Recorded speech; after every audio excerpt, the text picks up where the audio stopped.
Well, thank you. That helped wake me up more than my 3 cups of coffee did. See if I can make high technology work. Is there a way to dim the house lights so the slides are more visible? Well, maybe there is, maybe there's not. What I want to talk today about is the central reality of our time, which is extinction. That is the main thing going on in the world today. Since the dodo became extinct on an island in the Indian Ocean in the 1600s, we have seen dozens of species of birds and mammals disappear, even more insects, plants, reptiles, and fish. We are living in an age of mass extinction. In the 1800s, the most abundant bird on Earth was the passenger pigeon. It ranged in flocks of over 1 billion. In 1803, John James Audubon sat on the banks of a river in Kentucky, and for 3 days and 3 nights, the sky was dark from one horizon to the other as a single flock of passenger pigeons flew overhead. These passenger pigeons would roost in areas 100 miles long and 20 miles wide, billions of birds in one place, and they were mercilessly exploited, slaughtered for the meat trade in the cities. By the 1890s, there were no more flocks of passenger pigeons. The most abundant bird on Earth became extinct in 1914 when Martha, the last passenger pigeon, died in the Cincinnati Zoo. Now, we know from studying the fossil record that in the 500 million years since animals evolved, that there have been 5 great extinction events. And we have carefully identified these extinction events through the fossil record. The last one was 65 million years ago when the dinosaurs became extinct because of a massive comet hitting Earth somewhere in the Gulf of Mexico. But in the 1960s, biologists began to compare notes from all over the world. Spotted cats like the ocelot were fast disappearing. Reptiles like the desert tortoise, having their habitat destroyed and being run over by dirt bikes, were also becoming endangered. We passed the Endangered Species Act to try to stem this tide of extinction. But it soon became obvious that we were not just seeing the loss of a few beautiful species like the ocelot and some wonderful little critters like the desert tortoise. But in fact, we were in the middle of the 6th great extinction, the Pleistocene-Holocene event. And leading biologists like E.O. Wilson predicted that we could lose up to 1/3 of all species in the next 50 or 100 years. This is the central reality of our time.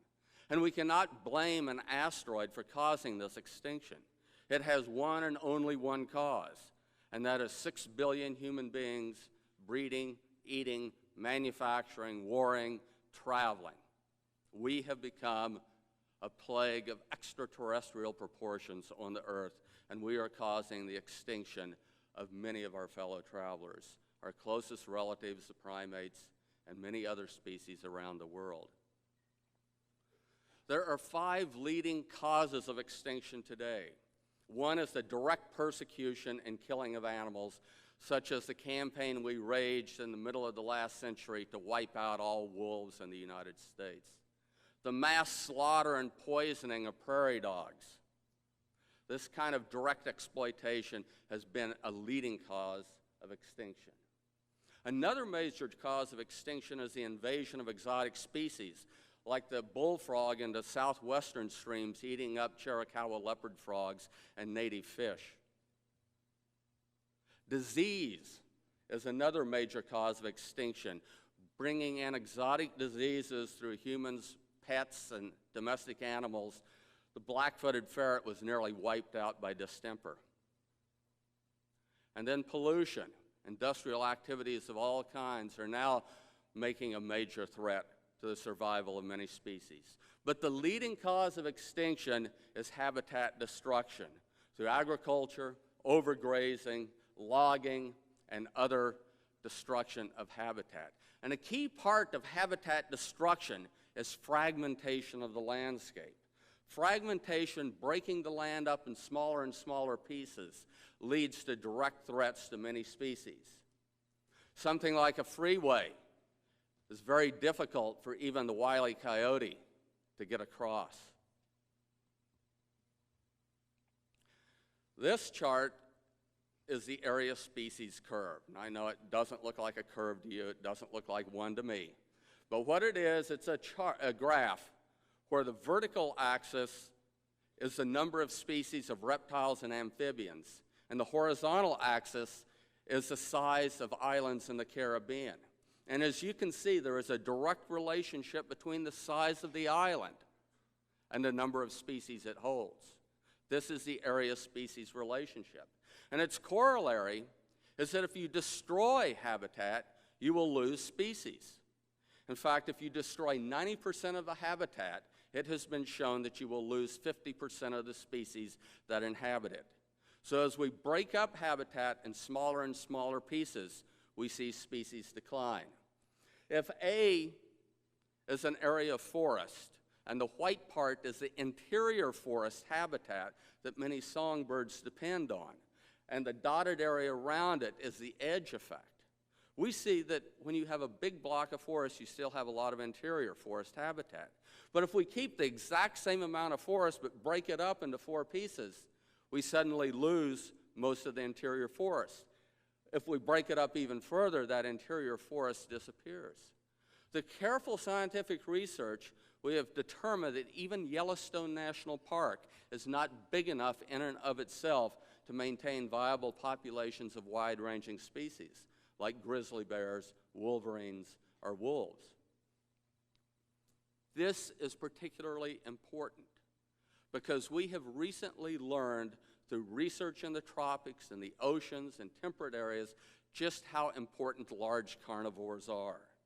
Now, we know that large carnivores are important because if you protect enough habitat for a healthy population of wolves, you're going to protect habitat for many other species as well.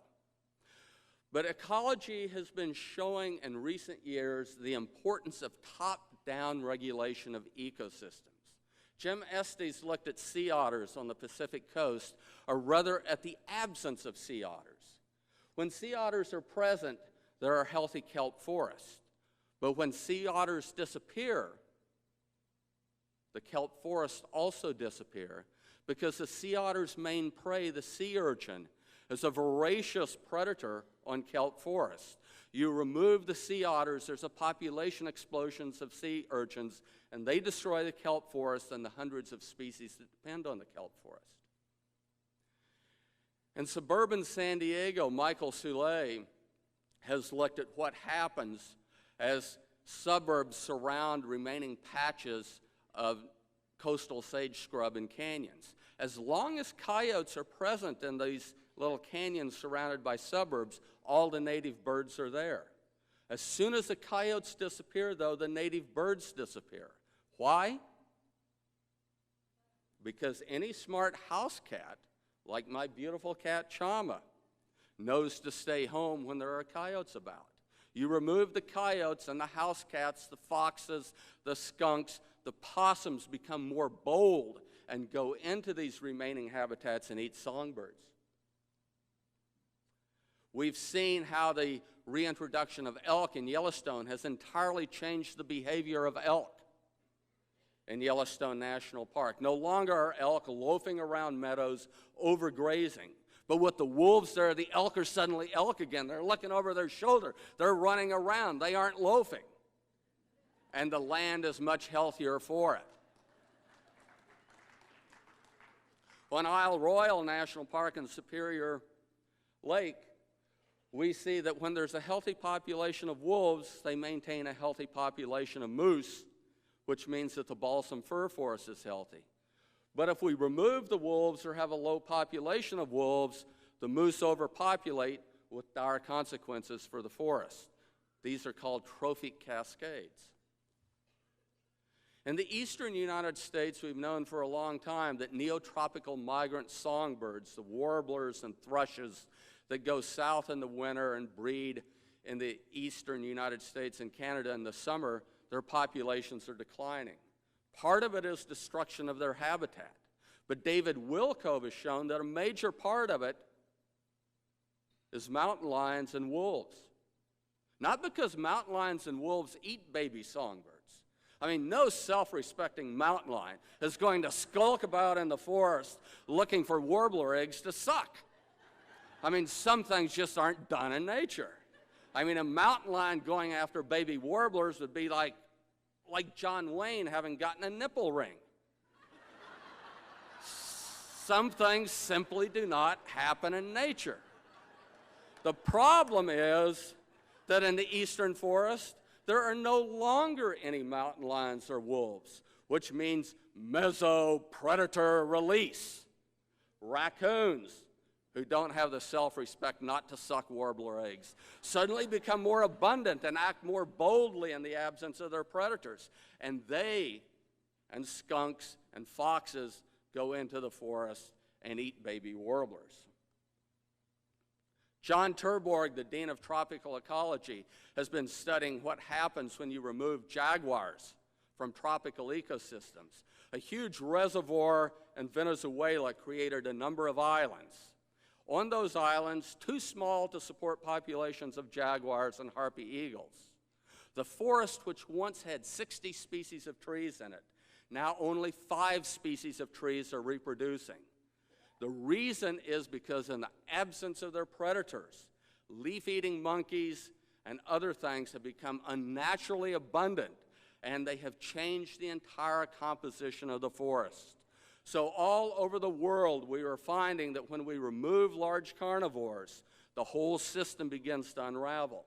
Now, this doesn't say that all ecosystems are regulated from the top down, or top down is not the only thing going on. There's all kinds of other influences.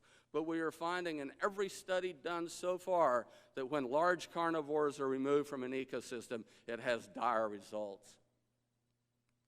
Now, large carnivores need big core habitats, and they need connectivity between them. In the United States, we simply don't have large enough areas anymore that are wild to maintain habitat for large populations of jaguars or wolves. And so we need to link them together so that individuals can disperse out. And all it takes is every 10 years for a horny adolescent male mountain lion to go between one population and the other to keep them connected.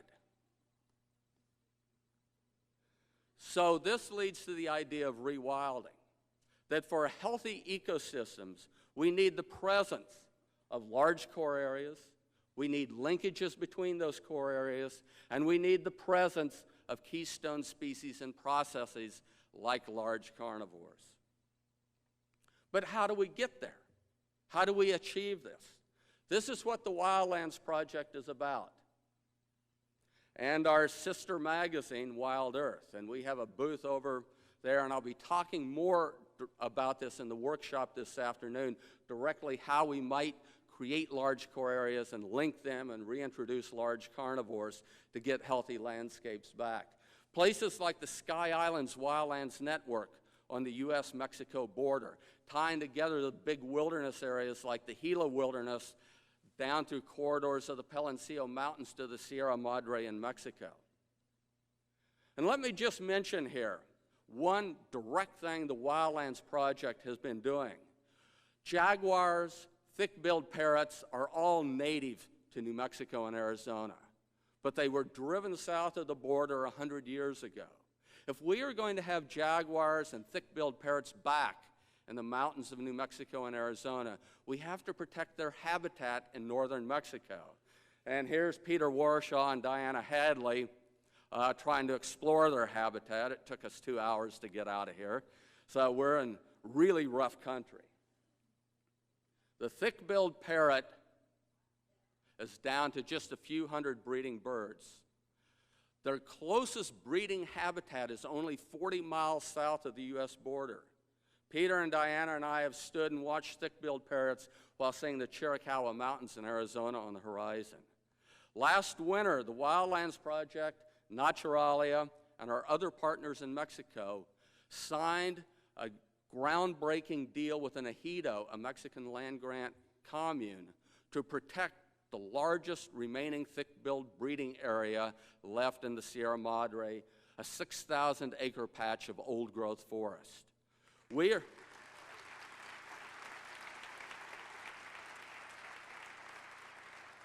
By paying them the value of the forest, they are not going to log it.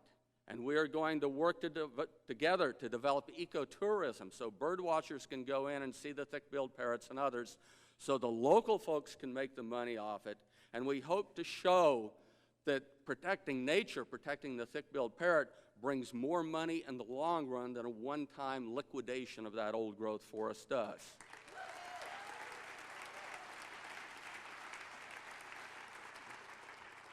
We have a breeding population of jaguars 100 miles south of the Arizona border. The ranches there will sell for $15 an acre. We are trying to raise the money now to be able to buy those ranches, hire local people. And all of this is done through a Mexican land trust, by the way. It's not gringos coming in and doing it. We're just trying to provide the money so that jaguars will be able to once again freely disperse into Arizona and New Mexico, and we may once again have a breeding population of jaguars in the Gila Wilderness or the Blue Range or the Chiricahuas in Arizona and New Mexico. This is a way to really do things. And what it shows is that we have to look across borders.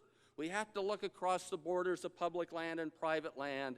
We have to look across the borders of the United States and Mexico. We have to look across the fragmentation and the conservation movement of some people protecting species, other people protecting land, other people working on economic incentives. And we have to bring it all together so that there is a single coordinated effort breaking down barriers, looking across borders, and trying to rewild nature in North America so that human civilization and society can once again begin to coexist with the wild, with the wildeor, the self-willed animal, with the wilderness, which means self-willed land.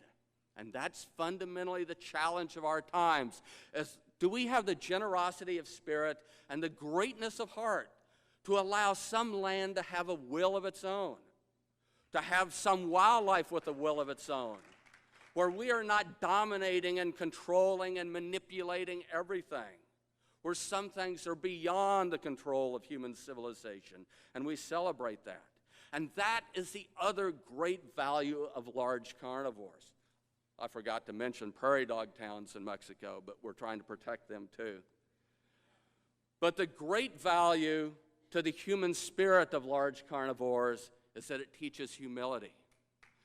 And goodness only knows that in the modern world, humility is the virtue in shortest supply. We are surrounded everywhere by human arrogance, and there is nothing like comparing your tracks to a grizzly bear's tracks to bring you humility, to teach you humility, to show us that we are not gods upon the planet, that we are not lords of all that we survey, but rather, in Aldo Leopold's words, we are plain members and citizens of the land community. What we want to do is become the kind of people, the humble kind of people who can protect self-willed nature, who can defend its right to exist for its own sake. And all of us have to stand up, just like those brave folks with Headwaters Forest, just like to stand up and defend the land, like my friends in Alabama defending the last big old-growth forest in Alabama, all of us together working to save untouched nature and to rewild the landscape as well. That is our challenge. And our challenge is to never see this again. We feel mighty, we feel arrogant, we feel like gods when we bring the wildeor through, when we lynch the self-willed animal, when we impose our will on once self-willed land. This is the kind of thing we have to work against so we never see this again. This parading of the mighty grizzly bear through the streets to show how powerful we are. We need to find humility from images like this and reach inside of ourselves and become better people. Nobody, I think, has thought more about this humility, has thought more about our relationship with wildlands, with self-willed lands and self-willed animals than Aldo Leopold, who died over 50 years ago. In 1909, Aldo Leopold caught a train after graduating from Yale University with a master's in forestry and took the train all the way west to the territory of Arizona. Arizona was not yet a state. And he went to work for the newly created Forest Service in eastern Arizona and the White Mountains Blue Range Mogollon Rim country, which at that time was a vast wilderness without roads. Leopold's first job for the Forest Service was to cruise timber. And he'd go into the wilderness on horseback for 2 weeks at a time with a crew of men counting trees. Forest Service couldn't log those trees because there were no roads, but they wanted to know what was there. But on one of those trips, Leopold and his men were about a week into the wilderness. They had stopped for lunch on a rocky little rimrock overlooking a rushing stream below. And they sat there and ate their greasy sandwiches of biscuits and bacon. And they saw a doe ford the stream below them. At least they thought it was a doe at first because of her long legs. But when a bunch of wolf pups came running out of the willows on the other side of the stream to greet their mother, Leopold realized that it was an old mama wolf they were seeing. Well, in those days, any wolf you saw was a wolf you shot. And Leopold and his men ran to their horses, pulled the 30-30s out of the scabbards, and began to blast away downhill at the wolves. Well, if you hunt, like I do, you know it's hard to aim downhill. But a lot of lead went down the hill that day. An old mama wolf crumpled. One of the pups dragged her shattered legs back in the willows to die a slow death. Leopold and his men mounted up and rode down the hill to skin out the varmints and pack their hides back to Springerville to sell. But something happened to Aldo Leopold that day in 1909.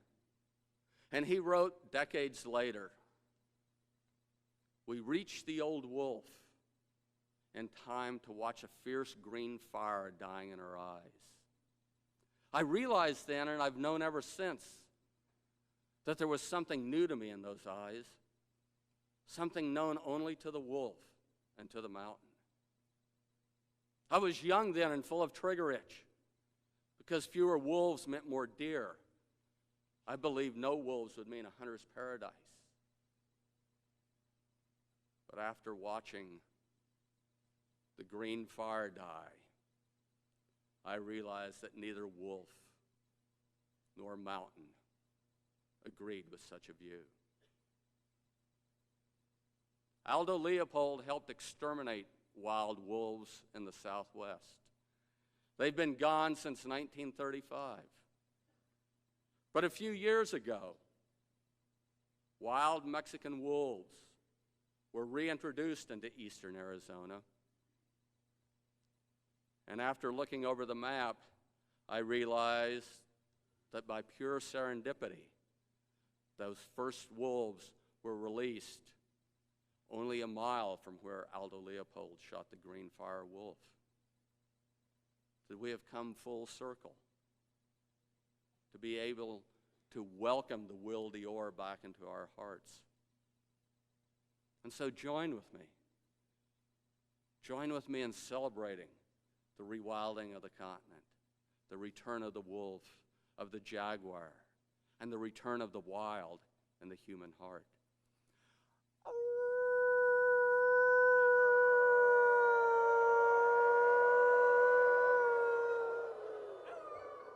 Thank you.